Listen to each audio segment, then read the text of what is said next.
আসসালামু আলাইকুম। সবাইকে স্বাগত জানাচ্ছি আমি নাইম ফাথম মুবিন। শুরুতে সংবাদ শিরোনাম। বাংলাদেশের সর্বশেষ গুরুত্বপূর্ণ আপডেট সংবাদে আপনাকে স্বাগত। শুরুতেই সংবাদ শিরোনাম, পরে বিস্তারিত। প্রথমেই জানাবো, গণভোটের রায় বাস্তবায়নে চাপ বাড়াতে চায় 11 দলীয় ঐক্য। জুলাই বিপ্লবের 2 বছর পূর্তি উপলক্ষে ফের সোচ্চার হচ্ছে জাতীয় সংসদের বিরোধী দলীয় দল জামাত ইসলাম সহ 11 দলীয় ঐক্য।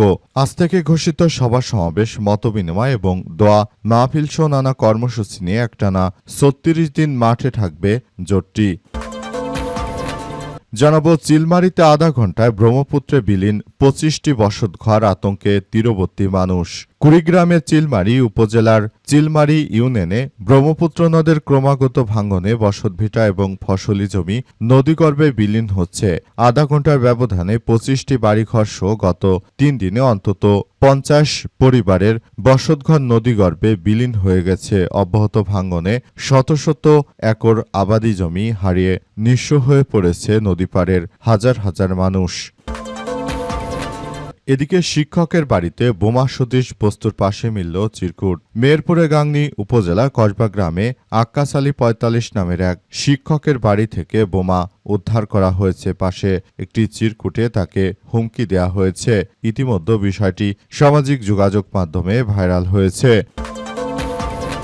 এরপর জানাবো, অপরিকল্পিত অস্বচ্ছ আখ্যা দিয়ে বাজেটের বিপক্ষে ভোট বিরোধীদের। জাতীয় সংসদে 2026-27 অর্থ বছরের বাজেট পাশের পর এর বিরুদ্ধে ভোট দিয়েছে বিরোধী দল। তারা বাজেটটিকে অপরিকল্পিত, অস্বচ্ছ এবং অবাস্তবায়নযোগ্য বলে অভিহিত করেছে। একই সঙ্গে বিরোধী দলের দাবি, সংসদে তাদের আপত্তি এবং চাপের মুখে সরকার বাজেটের কয়েকটি গণবিরোধী প্রস্তাব সংশোধন বা প্রত্যাহার করতে বাধ্য হয়েছে। এবং সর্বশেষ জানাবো, হেলিকপ্টার দিয়ে সোজা বোম্বিং করা হবে, ইনুর কল রেকর্ড ফাঁস। বিগত স্বৈরাচার যখন পালিয়ে গেছে তখন হাসানুল হক ইনু তিনি কথা বলেছিলেন, তার একটি অডিও রেকর্ড ভাইরাল হয়েছে। সেখানে দেখা গেছে যে ইনু টেলিফোনে কথা বলার সময় বলছেন যে যারা আন্দোলনে নেমেছে তাদের সোজা হেলিকপ্টার দিয়ে বোম্বিং করতে হবে। ইনুর এই কল রেকর্ড ফাঁস হওয়ার পর আদালতে তার বিচার হয়েছে। তাকে 10 বছরের সশ্রম কারাদণ্ড দিয়েছে আদালত। তবে অনেকেই বলাবলি করছে যে এই ধরনের তামাশার বিচার আমরা মানি না, কারণ হাজার হাজার শিক্ষার্থীদেরকে হত্যার মধ্য দিয়ে যে বাংলাদেশ তারা গড়ে তুলেছে, সেই বাংলাদেশে মাত্র 10 বছরের সাজা, এত মৃত্যুর বিনিময়, এটি আসলে হাস্যকর। বিএনপির দ্বারা কোনো বিচার করাই সম্ভব নয়। প্রিয় দর্শক, এতক্ষণ শুনছিলেন সংবাদ শিরোনাম, এবারে বিস্তারিত। তবে তার আগে বন্ধুরা, অনুরোধ থাকবে এই সংবাদটিতে একটি লাইক দিন। এই চ্যানেলে আপনি নতুন হয়ে থাকলে আমাদের সংবাদটি দেখতে দেখতে চ্যানেলটি সাবস্ক্রাইব করে রাখুন। কমেন্ট করে বন্ধুরা আপনার মূল্যবান মতামত জানিয়ে দিন আপনি বিশ্বের কোন দেশ থেকে বা বাংলাদেশের কোন স্থান থেকে আমাদের সংবাদটি দেখছেন এবং শুনছেন। আর বন্ধুরা, সংবাদটি আপনার সোশ্যাল মিডিয়া ফেসবুকে শেয়ার করে বন্ধুদেরও দেখার সুযোগ করে দিন। আজকের এই সংবাদ সম্পর্কে আপনার মূল্যবান মতামত কমেন্ট বক্সে কমেন্ট করে জানিয়ে দিন। গাজা যুদ্ধে আপনি যদি নিরীহ ফিলিস্তিনিদের ভালোবেসে থাকেন বন্ধুরা, কমেন্টে ইয়েস লিখে পুরো বিশ্বকে আমাদের এই তাজা আপডেটটি জানার সুযোগ করে দিন। এবারে বিস্তারিত। অপরিকল্পিত, অস্বচ্ছ আখ্যা দিয়ে বাজেটের বিপক্ষে ভোট বিরোধী দলের। জাতীয় সংসদে 2026-27 অর্থ বছরের বাজেট পাশের পর এর বিরুদ্ধে ভোট দিয়েছে বিরোধী দল। তারা বাজেটটিকে অপরিকল্পিত, অস্বচ্ছ এবং অবাস্তবায়নযোগ্য বলে অভিহিত করেছে। একই সঙ্গে বিরোধী দলের দাবি, সংসদে তাদের আপত্তি এবং চাপের মুখে সরকার বাজেটের কয়েকটি গণবিরোধী প্রস্তাব সংশোধন বা প্রত্যাহার করতে বাধ্য হয়েছে। আজ বাজেট পাশের পর সংসদ ভবন চত্বরে সাংবাদিকদের ব্রিফিংয়ে এই প্রতিক্রিয়া জানান বিরোধী দলের মুখপাত্র ও জামাত ইসলামের সংসদ সদস্য নাজিবুর রহমান। তিনি বলেন, আমরা বাজেটে না ভোট দিয়েছি কারণ এক কথায় বলতে গেলে এই বাজেটটি অপরিকল্পিত, অস্বচ্ছ এবং অবাস্তবায়নযোগ্য। বিরোধী দলের ভাষ্য, তাদের গঠনমূলক অবস্থানের ফলে বাজেটের কয়েকটি প্রস্তাবে পরিবর্তন এসেছে। তাদের দাবি অনুযায়ী মুদি দোকানের উপর আরোপিত কর প্রত্যাহার করা হয়েছে। আবাসন খাতে কালো টাকা সাদা করার সুযোগ বাতিল করা হয়েছে। ব্যাংক রেজুলেশন আইনের একটি বিতর্কিত বিধান বাদ দেওয়ার ঘোষণা এসেছে এবং করমুক্ত আয়সীমা বাড়িয়ে 4 লক্ষ টাকা করা হয়েছে। তবে এসব সংশোধনের পরও বাজেটের মৌলিক দুর্বলতা রয়ে গেছে বলে মনে করছে বিরোধী দল। তাদের প্রধান আপত্তি, ভঙ্গুর ব্যাংকিং খাত থেকে সরকার 1,12,000 কোটি টাকা ঋণ নেওয়ার যে পরিকল্পনা রয়েছে তা বাস্তবসম্মত নয়। চিলমারিতে আধা ঘণ্টায় ব্রহ্মপুত্রে বিলীন হল 25টি বসতঘর, আতঙ্কে তীরবর্তী মানুষ।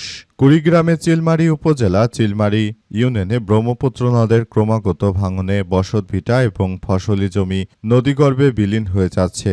আধা ঘণ্টার ব্যবধানে 25 বাড়িসহ গত 3 দিনে অন্তত 50টি পরিবারের বসতঘর নদীগর্ভে বিলীন হয়ে গেছে। অব্যাহত ভাঙনে শত শত একর আবাদি জমি হারিয়ে নিঃস্ব হয়ে পড়েছে নদী পাড়ের মানুষজন। নদের তীব্র ভাঙনের আতঙ্কে নির্ঘুম রাত কাটাচ্ছে স্থানীয় বাসিন্দারা। তারা বলাবলি করছে যে আমরা জন্মের পরও এতটা ভয়াবহ রূপে কখনোই ব্রহ্মপুত্র নদকে দেখতে পাইনি। বাংলাদেশে যখন ব্রহ্মপুত্র নদটি প্রবেশ করেছে তার আগে এটি ভারতে প্রবেশ করেছে। ভারতের এই নরেন্দ্র মোদী সন্ত্রাসী হিন্দুত্ববাদীরা তারা মূলত ব্রহ্মপুত্র নদের উপর বিভিন্ন জায়গায় জায়গায় বাঁধ দিয়ে রেখেছে ভারতে। যখন বর্ষা মৌসুমে বাংলাদেশের পানির প্রয়োজন নেই তখন ভারত পানি ছেড়ে দেয়। এর ফলে ব্রহ্মপুত্র নদে বিপুল পরিমাণ পানি বৃদ্ধি পেয়েছে।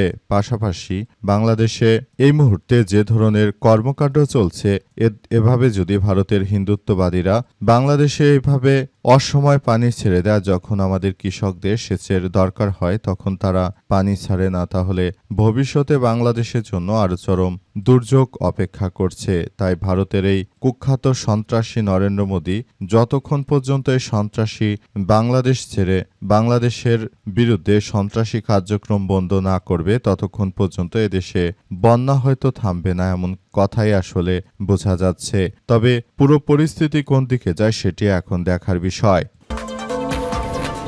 গণভোটের রায় বাস্তবায়নে চাপ বাড়াতে চায় 11 দলীয় ঐক্য।